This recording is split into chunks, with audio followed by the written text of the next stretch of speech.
to another episode of Random Chatter. This is our review show. We're recording this on Sunday, May 30th, 2021.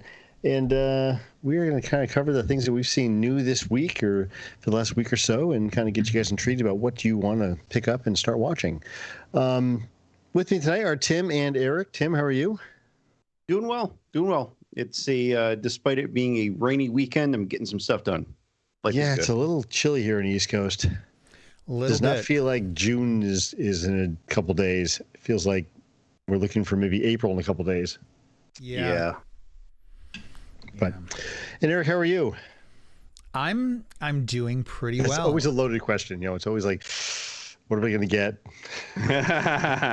Well, it's like a box of chocolates. There you go. Except not from a sucky movie.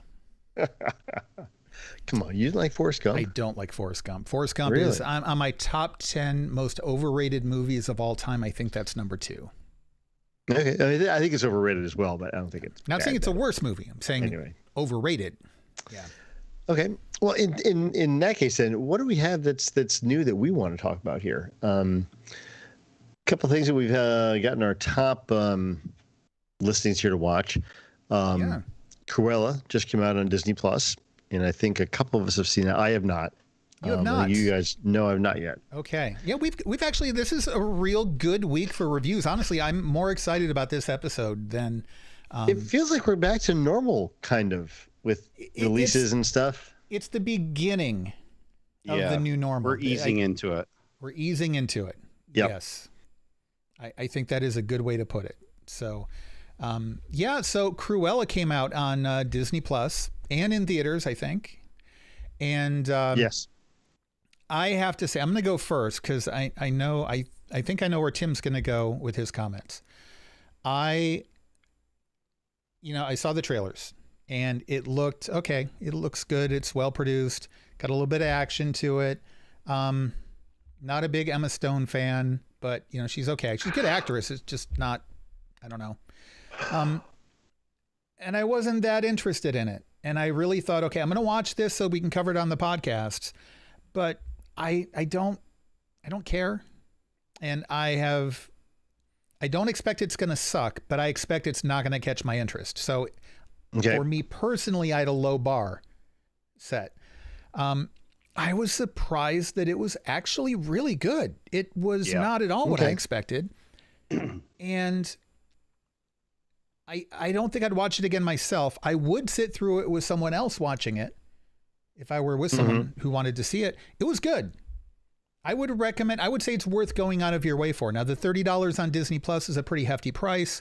And I mean, I was kind of predisposed not to really like it anyway. So paying that $30, it's a hard recommendation to make, but it would not be a waste of money. It's a good movie. Okay. Tim, your thoughts? Yeah, totally agree. Really good movie. I was very, very impressed with it. I think it was definitely worth the $30, especially if there's, if you're a big fan or if there's a couple of you watching it. In fact, my wife is watching it again right now. Oh, okay. We watched it last night, the night before. And just really, really great movie. I was terrifically impressed with what they did with, the whole plot line of it. It is an origin story. And so while a lot of what they told was unique, the sayings and personality traits and that kind of stuff were all very consistent with the other versions of Cruella that we've seen in both live action and animation. Okay. It was good. I really, really enjoyed the story of it. I thought it was really well done. It had a couple of plot twists that, a couple of them you saw coming. A couple of them was like, oh, hey, that's interesting. It was good. I really liked it.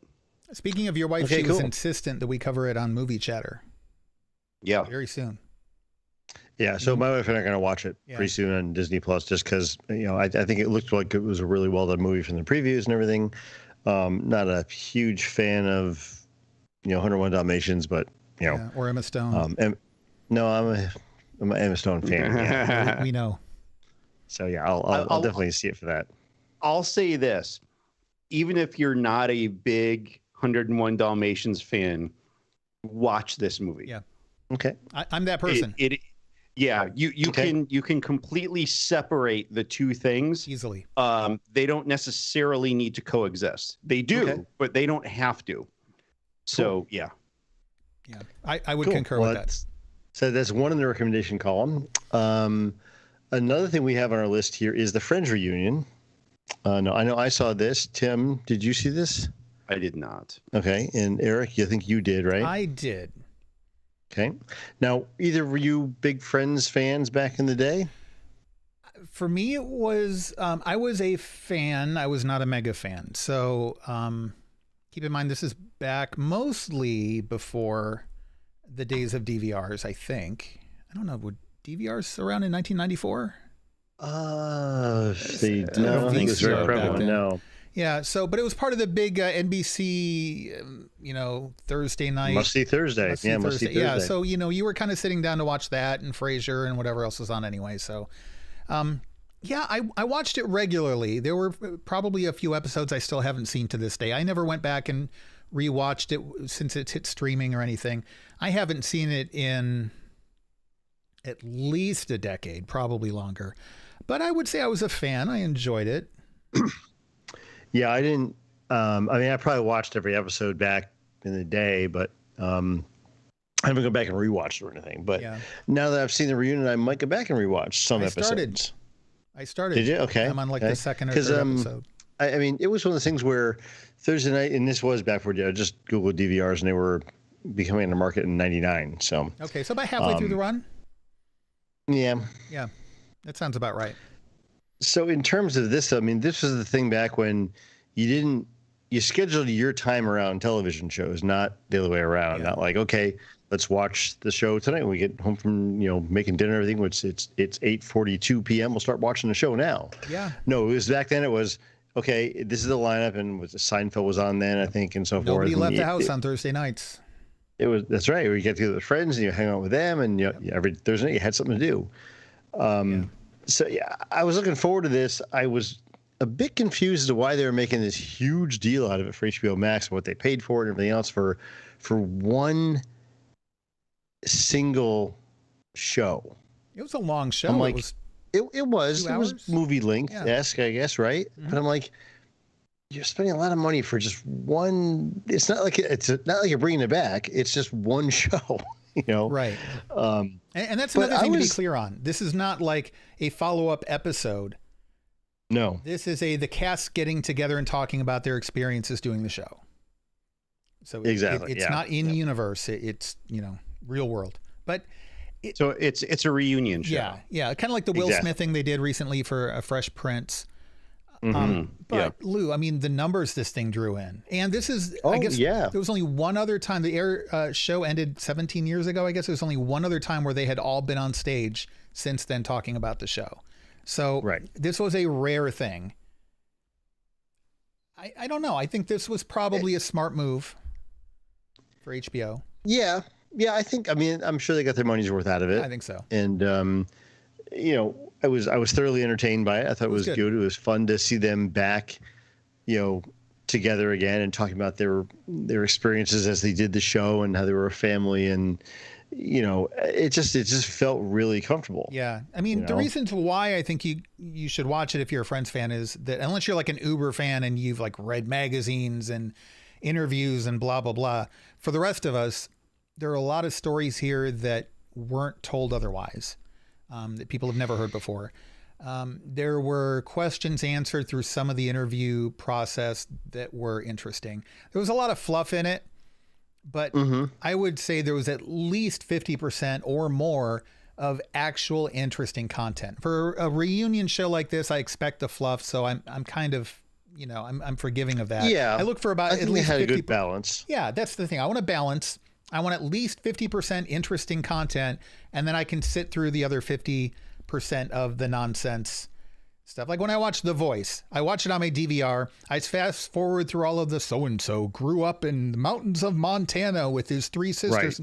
Right. I just fast forward to the auditions. Like I don't care about all the the fluff and stuff, right? Yeah, especially if it's before they even make the show. It's like, no, if you're not going to make a show, I'm not going to watch and that. And then they're going to get kicked out. And I'm like, well, now what happened with him and his family in Montana? Well, who cares now? Loser, right? So this has a good balance, though, of content that most of you probably haven't heard before. And the interactions between the characters were interesting. And it wasn't purely for nostalgia, though mostly for that. It was good. It was, I think, balance is the right word there. There was a lot of good spots where they were talking about certain episodes and they went back and kind of showed the stuff. And there was parts where I was legitimately laughing. The behind the scenes stuff was great. Yeah. Yeah. And the bloopers and the part where Matt LeBlanc dislocated his shoulder. That was leaping into one of the chairs, and they actually show the footage of that. Yeah. And of course it goes back to, forgetting the fact that, not many shows do it today, I don't believe, but back then a lot of shows were, live in front of a studio audience. And it wasn't like they were filmed, somewhere else in a box where nobody saw anything. It was filmed live. It was like almost like putting on a play, but you don't see that much anymore in television. And I thought it was great to oh yeah, that was really interesting the way they had to shoot these back then. So yeah, it was nice to actually get to see the way the set was laid out and all of that, because that's how everything was back then. And you kind of forget. And speaking of forgetting, I think another thing too, is it was nice to go back and start a rewatch, having not seen it in a long time, because right now, and this is something we've talked before on Movie Chatter and here on Random Chatter, everything is so heavy and so dark. And sometimes it's nice to just get something that's light and brighter. And, this show is kind of silly, and it's got a laugh track. I hate laugh tracks. But for background noise while you're doing other things, if you're multitasking, I don't know. I'm kind of liking it. It's happy. It's like a happy environment to have it on in the background, I think. And I like that. Okay, cool. So Tim, you need to watch this. Yeah. Yeah. I think. I mean, okay. I might. I watched, I'd say I probably ended up watching most of the episodes of Friends. I enjoyed it. I wasn't, a huge fan. It was entertaining. Yeah. It was good. I appreciated it for what it was. It's one of those things that, for however long it is, an hour and a half, there's so many other things on my priority list. So that's the hard part. There's something that you definitely should watch, though, Tim, that should be on your priority list. And I'm very excited about it. Can I go ahead, Lou? I've been waiting Go ahead. All show so far to talk about this. All 10 minutes. All 10 minutes. Yeah. I went back to the theaters Thursday night. What? I did. I'm vaccinated. I'm good to go. And I want to preface what I'm about to say by saying this. Even if you are vaccinated and you feel like maybe going back to the movie theaters is not for you right now, that's fine. I'm not trying to provide commentary on whether anybody should go back to the theaters right now. Okay? Because I'm going to say stuff that's about to sound like that. And no. Make your own decisions. And the timing of when to go back is separate from my comments on whether or not this particular thing should be seen in theaters or all of that. Okay. We're talking apples and oranges here. All right. So disclaimer aside, Thursday night, I went to see the premiere, not the actual premiere for A Quiet Place Part 2. Do you know when the premiere was, Lou? Tim? I do not. March 2020. They actually did the red carpet premiere March 2020. It was one of the first movies to get pulled out of the theaters and did not launch wide release because of the pandemic. And so Paramount and John Krasinski decided that when it was, I say okay in air quotes, to bring it back to the theaters. They wanted to be one of the bookends for not just the leaving the theaters, but coming back to the theaters. And I can appreciate that. And again, people need to make their own decisions about when it's right for them to go back. But that being said, I went to see the movie Thursday night. After the movie, they did a Q&A with John Krasinski. You guys know I'm a big sci-fi nut. You guys know that even though J.J. Abrams is not perfect, I like J.J. Abrams. I'm a big Abrams fan. Sure. The fact that J.J. Abrams walks on stage to moderate this Q&A session, I actually groaned because I'm like, I don't want to see you right now. I want to see John Krasinski. This man is the most underrated person in Hollywood right now. The first Quiet Place was brilliant. I mean, we all know his work on The Office was brilliant. His work on Jack Ryan, brilliant. Yep. The first Quiet Place was brilliant. And then this one, also brilliant. Now, he wrote and directed this one. He directed the first one. 2 other people wrote a spec script. And this is one of the questions that was in the Q&A. They said, somebody asked him, why'd you decide to do a horror movie? And he said, it's funny, I didn't. Somebody submitted a spec script and they sent it to me. And I said, yeah, guys, sorry, I don't do genre movies. But they convinced me to read it anyway. And I was reading it. I realized this isn't a horror movie. This is a family drama. This is about family members and taking care of one another and the lengths that you would go to take care of one another. And it was, I think we talked about this when I reviewed A Quiet Place the first time around. There's a scene that John Krasinski has in the third act of the movie where, like, just the look on his face and his performance in that scene, it broke me out of the film for a minute. And I said, wait a minute, he's a dad. He's got to have kids. And then I immediately paused the movie. I looked it up on the internet. I'm like, yeah, he's got, I think, 2 kids. And it was just one of those things where he communicated that so well that I thought the only way you can get that across is if you've actually got kids. And like, it was just one of those moments where, anyway, so that's the first movie. The Q&A in this was also incredible. And I'll share some of that maybe in Discord or something like that if people have questions about it. But it was so good. Him talking about why he decided to make the movie. So he didn't write the first one. He did decide to write the second one. A third one has been greenlit. He's not going to be writing it. He gave the name of the writer and director, which I think I posted in Discord as well. He had a story about Millicent, the deaf girl who plays the deaf character in the movie, and her mom during the filming of the first one. And he's like crying, starting to cry. Like he stifled it during the telling of the story. It was incredible. But this movie, I am so glad I saw this in the theater. There's the first act, which is a flashback, and it happens kind of like on day 1 of this whole thing happening. And the sequence, it's maybe about 10 minutes long or so, and then it leads into the title card for the movie, and then we go back to present day. When we got through that first 10 minutes and we got to the title card, I realized my eyes were starting to tear up, and I'm like, what is going on? Why is that happening? And I was probably emotionally overreacting, but it hit me. I'm so happy right now. And I thought it's because this was the right movie for me to go back to the theaters for. Like, this was, those first 10 minutes were not at all what I was expecting out of him or out of the movie. And it was brilliant. One thing I will say, and I'm going to try not to spoil it, in the first 10 minutes, there is a scene. And if I just say the scene, you'll probably get it. But I'll go a little bit further. There's a scene where there's one long cut for this one sequence.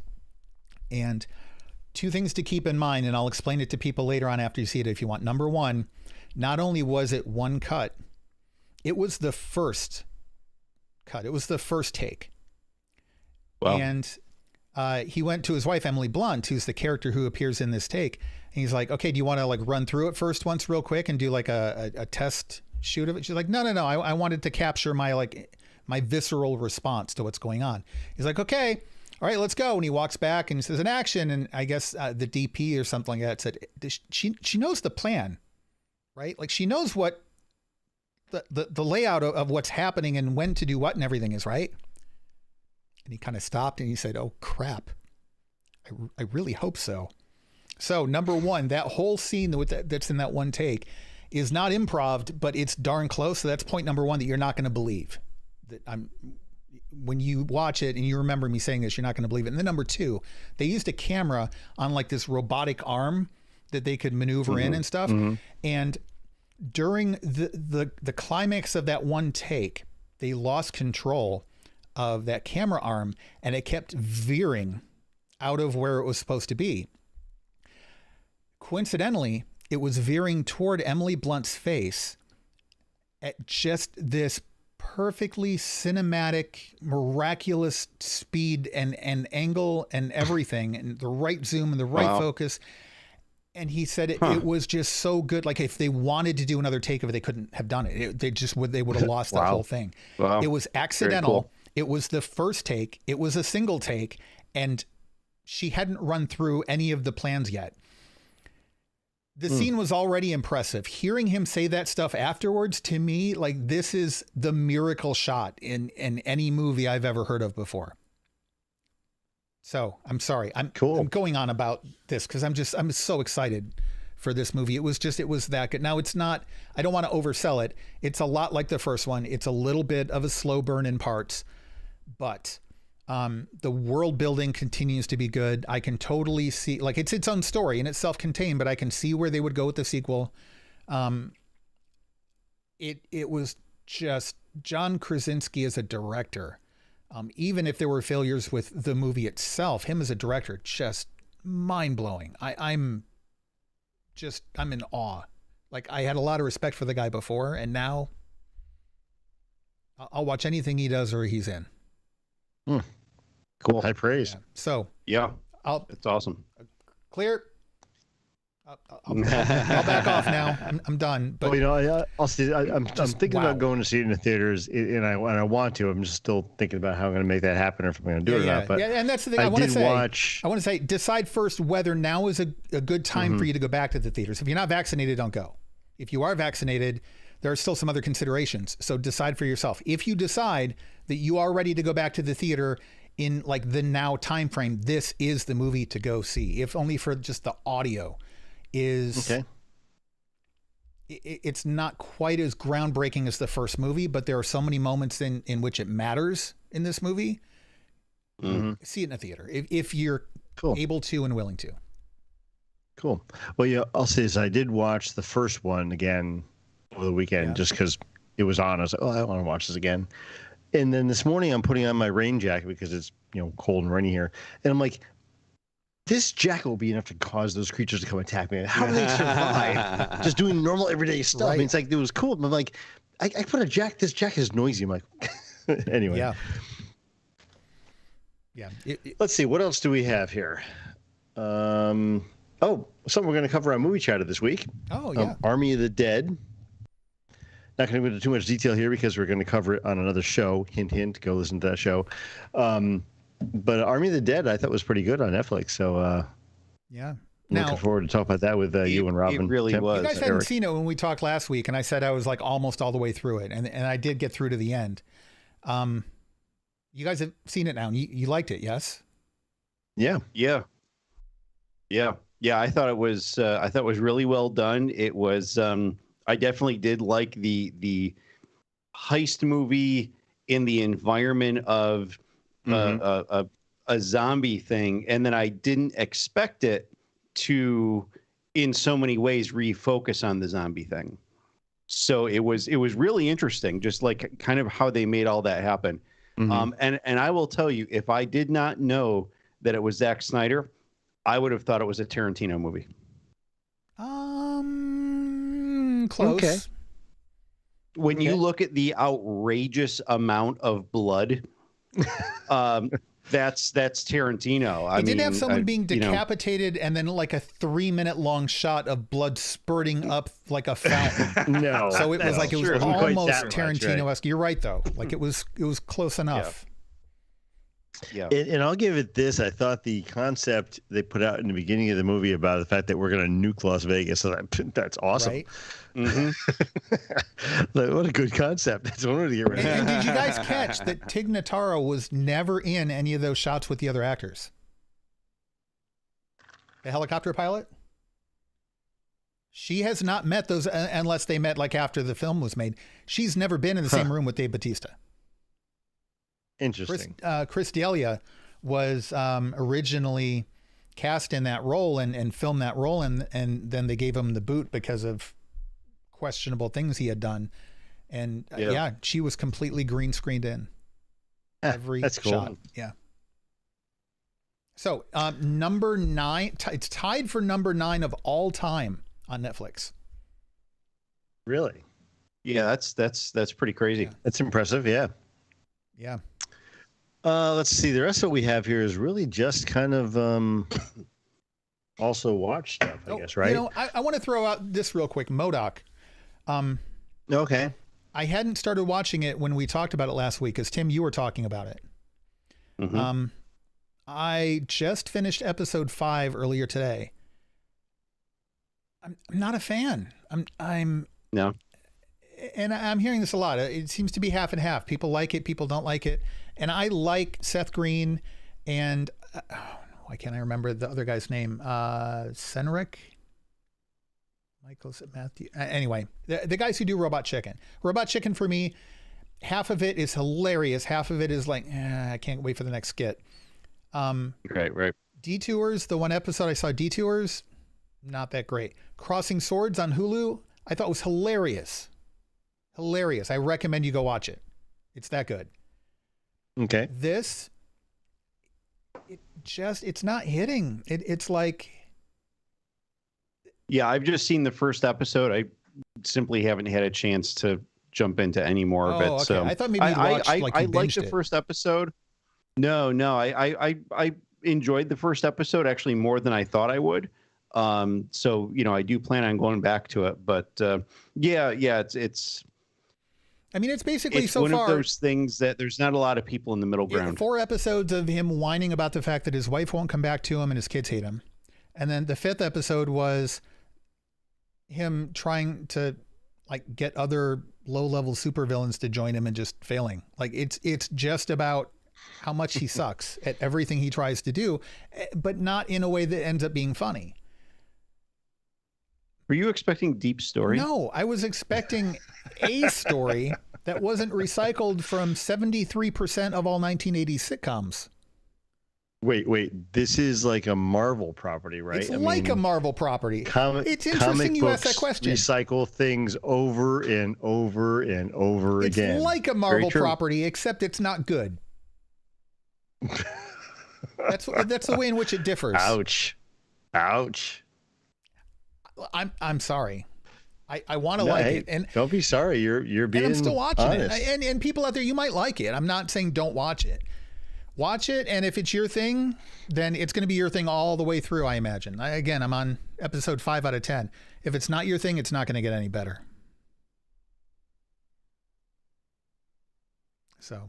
I hear you. Okay.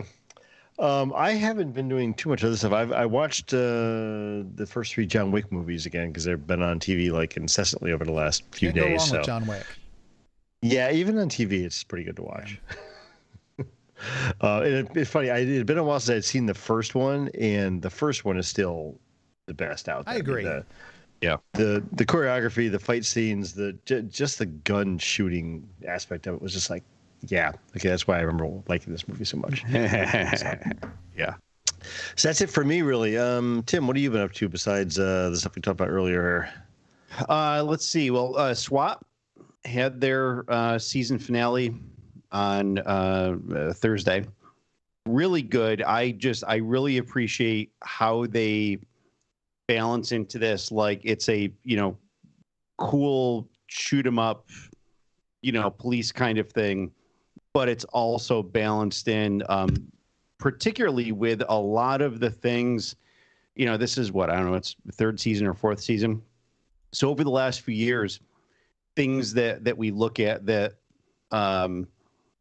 occur socially, that occur around us. I mean, a couple seasons ago, they did like a school shooting or something.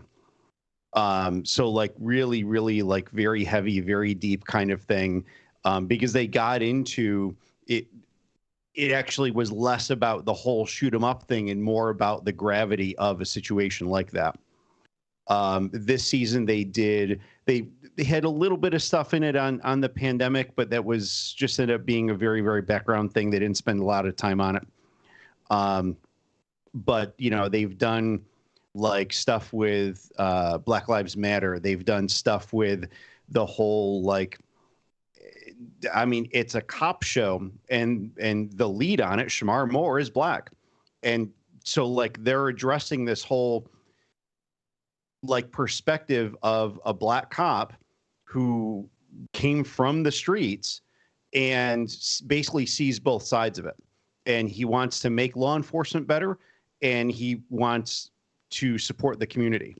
And so they had a really interesting run of that. So like they catch a lot of these like really very highly relevant social issues, which and they do it in a very compelling manner. It's not just like a kind of one-off thing or like a really even a B storyline. It's just very strong how they do it. So I've been really impressed with it. The writing team is just phenomenal for that. So with that, they are moving. So they've been on Thursday since they started.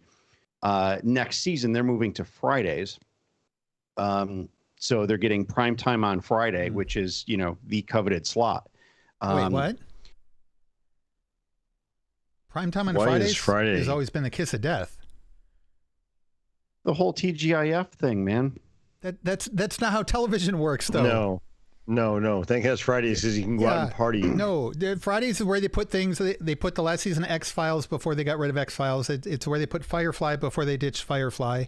It's where they put like everything before it goes away. Right? Blue, am I right? Yeah, because it was the whole TGIT like thing, which is, thank God it's Thursday. Thursday was much like TV. But I don't think it is like that anymore. Years ago, like when I was a kid, maybe when it was like Dukes of Hazzard and something else was on Fridays. That was a big TV show. Yeah, but that's like 80s. That was 90s. Before we had cars to go out and do stuff. Yeah, they've also brought it in earlier too. They're having it at 8 instead of 9, so they're making it more accessible. Okay. So, that's the way I'm viewing it. I don't know. Go with your glass half full thing. I'm liking that. Let's see. Stanley Cup playoffs have been on. I didn't even know it's been some really good hockey. It was. Yeah, you know, I saw it was like I actually like. All kidding about sports aside, I like hockey. I have a distant relative who's a professional hockey player. They started playing the play. Okay, that's interesting. I had no idea that we were at the playoffs already. Yeah. Oh yeah, they're in round 2 now. Who's playing? So yeah, it's good. Islanders and Boston were playing yesterday, and that was a fantastic game last night. Yeah, that was an incredible game last night. So. Let's see. And also with it being Memorial Day weekend, AMC is doing, you know, their usual run of great, like, military movies. So catch those. I've, you know, been catching part and whole of some of the different movies there, you know, various war movies and stuff, covering different wars, you know, all the good ones that AMC does. So, and then lastly, I found out a few days ago that they did a release of a new version of Oregon Trail. Yes. It's on Apple Arcade. It is freaking fantastic. It took me 3 or 4 days, and I had never ever. I can't even say I've ever beaten the game before. I never got far in the game before. In this, I played it. I got through the whole way. None of my 4 people died. Although I'll say, you got all the way to Oregon in 3 days. Were you beating the horses too? Oxen, but whatever. Yes. No dysentery. I had a couple of people who contracted dysentery, but they did not die of it. Wow. But it was rough. I was down to like no money, no supplies, starving people, just no clothes, racing for the finish lost line, an ox, naked, pushing the oxen. Oh yeah, wow. A broken ass wagon. It was bad. It was bad. But it's a lot of fun. It's really good, and it's they kept a lot of the cool aspects of the original game. And they've definitely upgraded a lot of stuff in it. So it was the dysentery. Cool. I mean, that's the one thing you remember about that first game. Yeah. Still to this day, like one of the hardest video games in video game history. Like it was a nightmare. Totally. Yeah. I played it a little bit. I got through the tutorial, and I've been meaning to go back to it. I'm glad to get your review of it because I kind of felt like, okay, this has potential, but I'm glad to hear it's good. And actually, as you play, it will also unlock other things for you. Oh. So now that I've finished it, like, sure, I could go do it again, but they also give like some different adventures and stuff that I haven't looked into yet. Oh, okay. So there's replay value. You know, came up on my home screen. Oh yeah, Okay. yeah. All right. Cool. Totally. Good stuff. Eric, what about you? You're up. I have one more thing, really.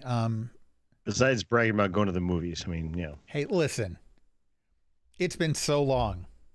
I'm taking and claiming this one moment. It's been so long, and I'm claiming it. Okay. So good for you. And no, you I'm too just kidding. should as well when you guys return, because it was a moment. And like I said, for me, it was especially good getting to see something that I desperately wanted to see, that I've been waiting to see through the whole pandemic. And then in that, if the rest of the movie had sucked, the first 10 minutes was so good, I could have got up and walked out and would have felt completely fulfilled. Just that happy. Anyway, so I've been continuing trying to crank through Mass Effect 1 so that I can get to Mass Effect 2, which is one of my all-time favorite video games. But the other thing I watched last night, in fact, was Escape Room. And there's a second Escape Room movie that's coming out soon. And normally I don't like horror movies, but I liked Saw because Saw was creative. Saw is good. It was psychological. It wasn't jump scares and stuff. And it was a good movie.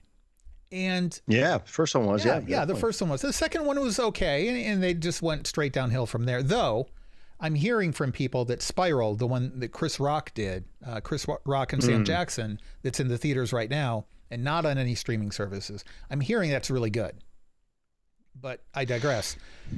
Escape Room felt like it had... so the puzzleness of Saw was interesting, and I've never been to an escape room still, but I love the concept of them. I can't wait to go once like the pandemic thing starts normalizing and people can do those sorts of things again. I want to go, but go into a room that people have been in before and start touching everything you can. Yeah, that's not all the things. Friendly. Feel that. Touch that. No, turn that. You stick your hand in there. Go ahead. Try that. That's an electrical outlet. I don't care. Yeah. So it was good though. Like it was clever enough. I mean, it's not anything worth writing home about, but it was better than I expected. It was good enough that I look forward to seeing the second one, which is coming out really soon. Like I think so. Yeah, I think I've seen the ad for that. I want to say a few weeks. There's a new trailer for it, and so I'd say Escape Room is I'd say it's worth watching. It's pretty good. So, okay, and that's it. That's all I got. Well, it brings the end of the show then, I guess. All right. To recap, I think we said a thumbs up for Cruella. Definitely. Yeah. And Fringe Reunion, kind of mixed bag. If you're a Friends fan back in the day, see it. Yeah. And Army of the Dead, you'll have to wait till Tuesday so we can talk about that then. Looking forward to that. And Quiet Place 2. Very good. Quiet Place 2. Yeah. Thumbs up from Eric. Yeah. All right. Well, I guess that's going to do it for this episode of Random Chatter. We are not going to cover the news this weekend because, Memorial Day weekend, you guys have other stuff that you want to do. We're grateful that you spent this time with us, though. Actually, and here in the chat room, by the way, Tom Nelson, Thomas's Musings. We have a lot of Toms, and that's not even including our own Tom on staff here at the network. And Joe is here. So, thanks. It's Memorial Day weekend. We weren't sure anybody would show up at all, but we've got some of our regulars here and it's nice to see you guys. So enjoy the rest of your weekend. Thanks for spending some time with us. What's that? I said, thanks for spending some time with us. Absolutely. We're here for you guys. Definitely. We could just do this offline and talk amongst ourselves and it would probably be boring and nobody would get to hear our jokes about, never mind. I won't talk about Lou's age this episode. We need one episode where I don't drop a joke about how old Lou is. So this can be that episode. So what's that? Can I hear you? What? I can't hear you. But you can hear us, Lou and I at least, and Tim's wife Robin on Movie Chatter this week. Tuesday night, we're going to be talking about Army of the Dead. Watch it if you haven't seen it yet. You've got the holiday weekend. It's a good movie. And then come listen to our show on Tuesday night. We'll see you then. Until then, take care.